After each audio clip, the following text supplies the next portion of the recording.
Terry McGill in Portland, Oregon, and this is the weekly Who's Your Neighbor show. What we want to do is show you people that you're probably never going to meet any other way, especially now that we don't get out and around the way that we used to. So our guest tonight is Anita Rojas. I'm learning how to roll my R's. This woman is just amazing. I just love hearing her talk and share her stories. She was born in Mexico, in the Sierra Madre Mountains, and the mode of transportation had 4 legs and could bray at times. Yeah, mules. And she came to the United States, and I believe we'll get the details from her, but she is a midwife. She's done this for something like 46 years. I'm going from memory because my notes are in the other room. And I want to apologize for the spotty internet. I've got an issue going on today. But tonight, I want to introduce you to one of the most fascinating people that I have met. And I met a bunch. And so without you wondering, gee, where is she? Let me introduce you to her. Thank you, Terry. Welcome, Anita. What an introduction. Thank you so much. That's really beautiful. Well, Thank you. You know, I've heard your stories, some of them, a few of them. How many babies have you brought into the world? You know, I get that question asked all the time, and I've never counted. But I know that it's hundreds and hundreds, and it would be, this is the way I look at it, it would be a huge party. Huge if everybody got together. That's how I think of it. Yes. So Yeah. It's been a good night. So when you came to the United States, how did you become a midwife? Wow, interesting. If I take it from here, I think it was the birth of my twins in the hospital. I came, actually, Terry, I was born in California in LA County, and then my parents, 2 migrant workers. And so to make it easier for them, they decided to send the babies, me, 6 months old, and my brother, who was 2, to Mexico. And then other things happened, and they got complicated. And we ended up being raised by my paternal grandmother in the mountains. And it was it was a difficult life, but it was so amazing because as I'm thinking about this interview, I start traveling back and I begin to remember how we ate off the mountains. The mountains fed us. The medicines, the brooms, the dishes, all this food, the soap, everything came from the mountains, from the earth around us. And so then when I was about 17, I learned that my grandmother was not my mother. Wow, what a surprise that must have been. That was a huge surprise. And my brother, he was 2 years older than I was. He had left Mexico. He had returned to the United States. And so he contacted me and returned to Mexico, and then I came back with him. So I was 17 when I returned. Wow. And that was a shocker. Chocolate didn't taste like chocolate. Milk did not taste like milk. I went to the grocery store and I asked my mother, who killed the cow? Because that's what happened back home. Somebody killed the cow. That was me. And I was very, very confused. It was hard adapting for sure. And so to fast forward, I married rather quickly when I returned. Maybe a year and a half later, I was married. And someone said, there's a lot of work in Alaska. So here's this young couple moving to Alaska to work on the pipeline back then. there was a lot of money to be made doing that. Well, we never made it to the pipeline, but we made it to these huge ships in the ocean. And here I am pregnant in these huge ocean waves and vomiting at the edge of the boat for weeks. It was just horrible. But I wanted to be with my husband, so I stayed in the ship. And then what got me to become a midwife, is that and I never saw a doctor, I never saw anybody, because I'm still having the connection to back home. When women were pregnant, they were pregnant, and then one day the midwife came and then they had their babies. I did not have it in my registry that you have to go see a doctor. So at the end, somebody says, well, where are you having the baby? And so I connected with a doctor. I saw him maybe a couple of times.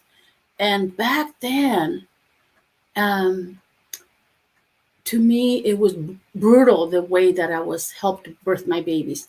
I didn't know they were twins. So back then, so I'm freaking out, because back then they didn't allow the husbands to be with their wives or their partners. So my husband is somewhere, I heard smoking. He didn't smoke, but I heard he was smoking. And here I am, and I'm touching, because I don't speak English. I'm touching myself to see if there's a baby coming, because that's the only way to know if there's an end to this. And so they touched my hands. They took my hands and they tied them to the side. Wow. And they took my legs and they tied them to the side. So now I am flat. Oh, and back then they had a mirror for you to look at yourself. And so then I really, really freaked. And what happens when we're afraid and we're tight? It hurts more. And so one baby comes, and then another baby comes. I'm convinced I'm dead. I'm dead. I'm seeing things. This is what you see when you're dead. You see things. And back then they kept it in the hospital for 5 days. And then at some point I realized, no, I didn't die. This is actually real. And so that, in my memory about birthing, was my grandmother disappearing into the mountains and her horse with these burlaps full of herbs and her things. And she left. The husbands would always come and pick her up and take her, and then she would return like 2 weeks later. She did a lot of postpartum care with the women. And so that was my memory. And so it was very different for me. So 4 years later, is it 4 years? No, 12 years later, I have another baby. Again, I don't see anyone. I'm ready to have a baby. And somebody says, so who's delivering your baby? I said, I don't know. But, I have these memories. And they said, there's midwives. What? Yeah. At this time now, I'm in Portland, Oregon. And so I contacted the midwife, and I went to meet them. And how I decided which one was the one is sitting on her couch. All these birds came and landed on her little flower bed that she had on the window. Oh, these birds came. And I thought, this is the one. That's how I decided. And she told me, you're going to have a beautiful birth. I could just tell. And my mind went. That's what she tells everybody. But now that I'm a midwife, I think 40 years now, there's so much we can tell, we can feel. And so she was right. So of course, the day of the birth, I call her, and she arrives there, and the baby was just born. And I gave her all the credit. I said, oh, midwives are amazing. I told her, I want to be a midwife like you. So right there, the next day, she showed up with all these books. 6 months later, I was studying to be a midwife. A year later, I was attending births, and I haven't stopped. And I like to say that when I was in Mexico as a little girl, my third eye was open. I didn't know what that was back then, but I saw people, I heard people, and it wasn't pleasant. And maybe it wasn't pleasant because my family were very, very Catholic, and they discouraged me. And they gave me their opinions that I was making it up. So my third eye closed. But now, when I come to Oregon, I think my third eye blasted open. I wish I would have known I wish I would have known you, Master Cha, or somebody. But my eye blasted open because the moon was coming down and sitting and talking to me. The moon. The moon. The Wow. trees, the flowers turning into young girls. I don't remember what they told me, but I was fascinated by what they would share with me. And so then that was positive, and I was excited about that. And so for many years I was a midwife, and sometimes I would be worried about a baby that was too big, and I think, oh, how is this baby gonna come out? Oh, and in my mind I would be thinking, strategizing how I would help her if this happens, if that happens. And then I would say words, but I learned to identify that it wasn't me, and I learned to trust it, because I didn't at first. One time I'm in the middle of nowhere in a cabin somewhere, maybe an hour away, an hour and a half from the hospital, really in the middle of nowhere in the dark in this little cabin. And this woman is having uh, a big, big baby. No, this woman is having a baby. And I heard, and the words were, keep your eyes open. Okay, so I heard it. Again later, keep your eyes open. The third time I heard it, the baby's about to come out. I heard it really loud. Keep your eyes open. And at the third time, I became conscious of that, and I said, okay, okay. Literally, I was like shush. Okay, I heard you. I didn't know what it was, and then the baby comes out and is coming sideways, presenting in a complicated way. But I was able to help the baby because they showed me what to do. So now I know they were my helpers. I didn't know then. And then you come once to Eugene and talk to us about Master Sha, and you said something about how everything has a soul. And I go, oh my God, I want to know more. And that was it. I've never missed a class with Master Patty, with Patty. And that was it. And now knowing that, knowing those teachings, it is amazing. I like to share some stories. One of the big ones that I like to share, I'm just seeing all these miracles, including miracles transforming myself. Some maybe 15 years ago, I had a baby that was not a good outcome. The baby was breech, and it traumatized me. It was like the So, most, so breech means what? They're sideways? when they're coming bottom first. The head is on the top, and they're folded in half, and the little bottom is presenting. And it's dangerous when it's a foot first. So this baby was coming that way, and so it turned out not good, and it was so traumatic. It's amazing. This is when midwives don't any longer do it. They just don't want to go there. But for whatever reason, I kept going, and I was told, don't stop, keep going. But I also kept going because I wanted to. And so after that, so this is about 16, I don't remember, so several years ago, uh, every time I would have a woman that had twins or breeches, I would say, you have to find another midwife that can be primary. I can be the helper, but I don't want that responsibility. I had this trauma that was there. And so I met a woman that said to me this year, I want to have the baby by myself, but I want you to be nearby. And if I need something doesn't look okay, I want to be able to call you and you come in and check on me. Can you do that for me? I've done this many times. I was comfortable with that. She says, but at the end, I want you to feel my belly and tell me everything is good for me to go ahead and go have my baby at home with my husband. So they come and I'm feeling, she said, I took a long time and I'm not saying a word, but I tell her, I think there's twins. And I think this baby's laying like this and this baby's like this and one is breech and I can't be your midwife. So she went in and confirmed it with an ultrasound, and it was just like what I had thought, what I could feel with my hands. Nobody will take her because breech and twins in Oregon are people are very concerned about them. There's a lot of stigma and a lot of fear around it because of what can happen. And so there's the woman, she's going to, so the woman, my recommendation to her was, well, then go to the hospital. Don't have the babies by yourself. But she said, no, I'm going to have the baby by myself. But I want to ask you something. Oh, because then they came to me and I gave them 2 hours lessons of how to have twins. What took me 20 years or more, I gave to them in 2 hours. And when they're leaving, they say, well, you saying that it's really important that between one baby and the next baby, that my cervix is still open, that everything is open, so baby will fit and will come down. So I don't know. I'm not sure, the husband says, if I will know that. Would you come and just do that part? Just check on that. And I thought, and I, without thinking, of course, because I like to help, I said, sure. And then they leave. And then I thought, oh no, what did I just do? I just committed to be there. Because no way am I going to go check and then leave when there's a complicated birth happening. But then I went on denial. No. I'm just going to check her. It's been agreed, and I will leave.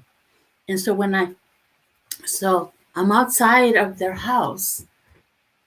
When I got the notice that she was on call, in labor already, I packed my stuff, but not really consciously thinking I'm going to go and assist the birth of twins. I'm not doing that. I'm just going to tell her she's completely dilated. That's all. Or she's not, or whatever. But I packed all my stuff, everything I need in the car when I heard she was in labor, and I parked outside. This is like 9:00 at night. This is like no more than 3 months ago.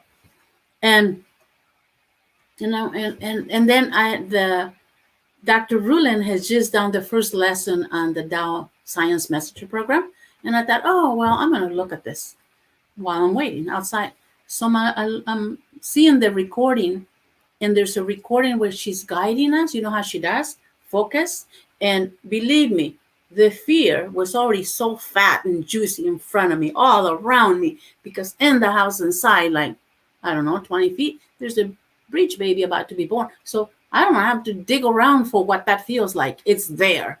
And then I start looking at the video, and I start doing what she's saying and connecting to the fear, including looking at the shape, and I'm connecting. This is the first time that I was like so connected. I saw it in my heart at first. It was like those scrabbles we use, those steel wool. That was the shape and the color. It was really interesting. And so I'm focusing, I'm doing what she's saying, looking at it, feeling it, and then it moved to my lung. I thought that was interesting. So there it was for a little while, and then it moved to my throat. And when that sensation moved to my throat in that shape, the sensation was at the moment, as if I had a shirt stuffed in my throat. So it was difficult to breathe. And I remember when the actual birth of that baby, I'm going to say 16 years ago, I had stopped producing saliva from the trauma. And so I'm not producing saliva in the car as I'm doing this. And I can breathe, but it's not easy, and my mouth goes dry. And there's a part of me, and so it's really interesting because I'm doing this. And then I heard myself say, you're doing it. Good job. Keep going. You're doing it. You feeling all that? Because I had a moment of like panic because my mouth is dry and I feel like I have these shards stuffed in my throat. And I heard this part of me say, wow, you're doing it. You're actually connecting. Go, go, go. So keep doing it. And then soon it decreases, returns to my heart. And Terry, I felt like something popped. And the minute that popped, everything left. And it left in me like a hero feeling, like I could do anything. And what it said to me, the words came that was, everything, oh gosh, what was it? Everything, there's infinite possibilities, and the answer is love. Those two things. Infinite possibilities, and the answer is love. And I was ready for the breech baby. But so I'm just sitting there. I get a call. I want to talk about the miracles also. I'll make sure that I leave room for that. But I get a call about maybe 2 hours I've done my process. I know I liberated it. I heard a pop, and I felt the pop, and I left. And then I felt like a hero. It was amazing. And I can still tap to that feeling. It's really cool. It was a gift. And so then I get a call about 2 hours later. I was dozing off like 4 a.m. I've been in the car all this time. Oh, one baby's out, but it's not breathing. I was in the house in no time, and I resuscitate this baby. It took about a minute. I resuscitate this baby, and we cut the cord with twins. You have to cut the cord right away. Cut the cord, bundle it up. Papa takes the baby, and he sits on the couch like this, like, okay, I'm glad you're here. I got my baby, and I'm not moving from the couch. You're helping my wife language, and I see that. And so there was just no way I was going to leave. It would be wrong. And so I looked around, saw everything, and immediately she starts having the other baby, like really quick. And we have a baby. And guess what happens? The baby presents exactly in the same position of the other baby that midwives don't want to see that position. But there it is. Almost as if it was saying, really? Did you just transform that? You got it? Everything, all the possibilities I love? Okay, here it is. But it was amazing this time. I just took the little bum. There was a process, but when we had both legs out and the little bum, I just folded it in half with a little blankie, and I turned it sideways. So now it was facing the mother's left leg. And I said, "You good, go for it." And then she pushes the baby out, and that baby also needed resuscitation because this labor was not monitored. We had no idea that the babies had been in distress. That's why they needed resuscitation. So the second baby needed resuscitation. And I tell you, this changed my life. I'm not afraid of breech, and I'm not afraid of twins. And this is the healings that we can receive through these teachings.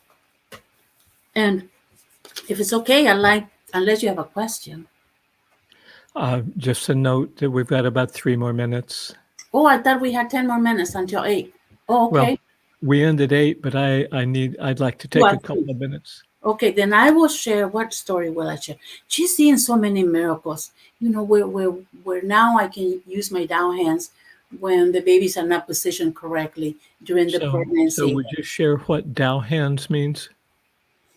Down hands. Thank you.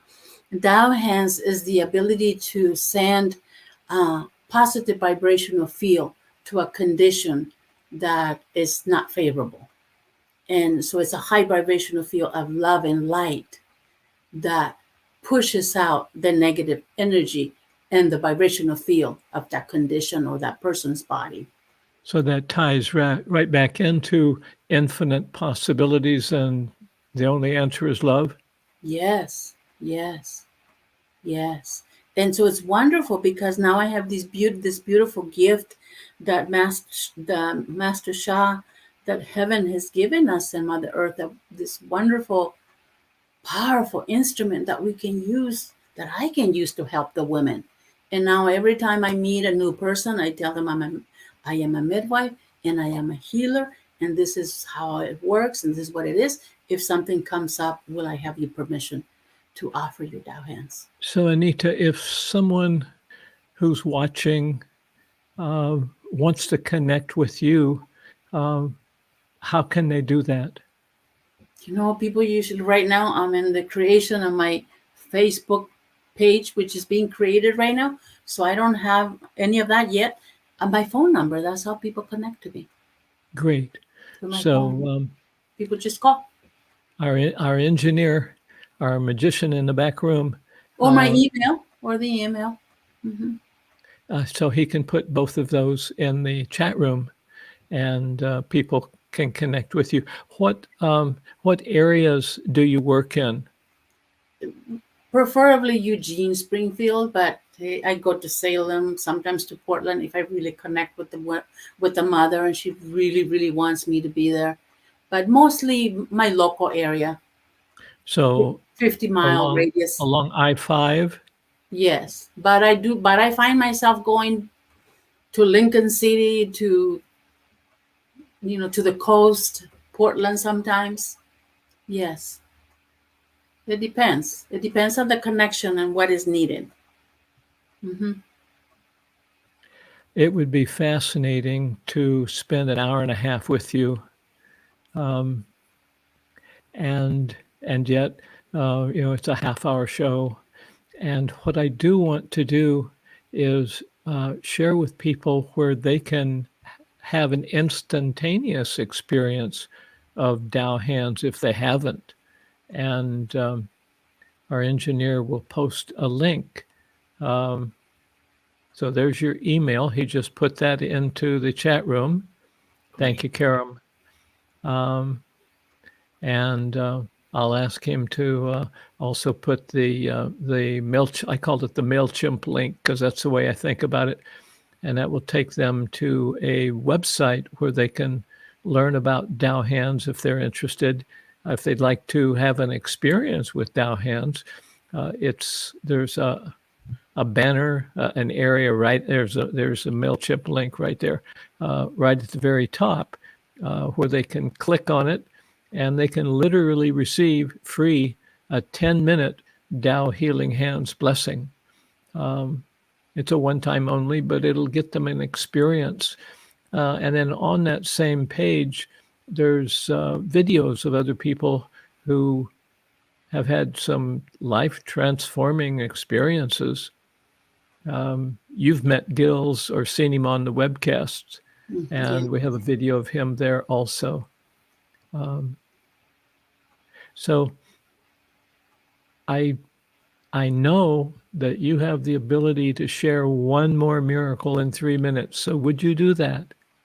Yeah, so Down hands is not, I'm not just applying them in midwifery, anything. And what comes to mind is very recently, a little one, a 2-year-old, fell in a fire outside. The family were having a cookout outside, and the child fell, and they scooped him up pretty fast, but still the whole left side was scorched. You could see the skin brown and all wrinkly. And so he was screaming and crying, and I've been their midwife 3 times. And so they call me. They don't really wanted to go to the hospital. They wanted me to give him check the baby. So I said, sure. So they bring the baby, and I could not even just come close to him. He was in so much pain, crying. And I took this ointment and put it on saran wrap, and then laid the saran wrap in the whole area. This ointment that is a Chinese remedy that is wonderful for burns. And then I offered the child a Dow hands, and then later traced for him. And unbelievable, the child stopped crying. That night he slept amazing. The next day, the 2-year-old was playing on his back, rolling like nothing had happened. The mother was blown away, and so was I, because I can understand it. that Wow. that looked gnarly. Yeah. So yes, Dow hands is amazing, amazing. I'm so blessed to have received this treasure. And I encourage everyone, all the listeners, if you don't know what Dow hands is, come and visit us, experience it like Terry has invited you to. It's a wonderful, That's so amazing. miraculous. Thank you so much. Again, I wish we had another hour to share with our listeners, our viewers. But we need to say goodnight. And the good news is that this will be archived on the Facebook page. And Karam, if you could put if you have handy, it's the Dow Center Portland Facebook page. So people who go onto Facebook can look that up, and they can find the archives there. And what an amazing! Great. I've heard some of your stories, but boy, the little boy, 2 years old, falling into the fire. Yes, that was scary. That's just wow. The mother was beside herself. She was very, very concerned, and I could see why. Yeah. Wow. So thank you so much. And we'll say good night. Thank you, to Terry. our viewers. Thank you. Oh, I'm so glad you said yes. And I get to hear things I've never heard. I know that Dow hens have produced miracles, but to hear about a 2-year-old falling into a fire, and wow. So Next week, we'll have another guest, and I hope that you're here. You'll tell your friends, and that they will be as fascinated as I'm sure I will be. So I'm Terry McGill. This show is Who's Your Neighbor? We just don't know about these incredible beings that are in our world. And that's what we're doing here. So good night until next week.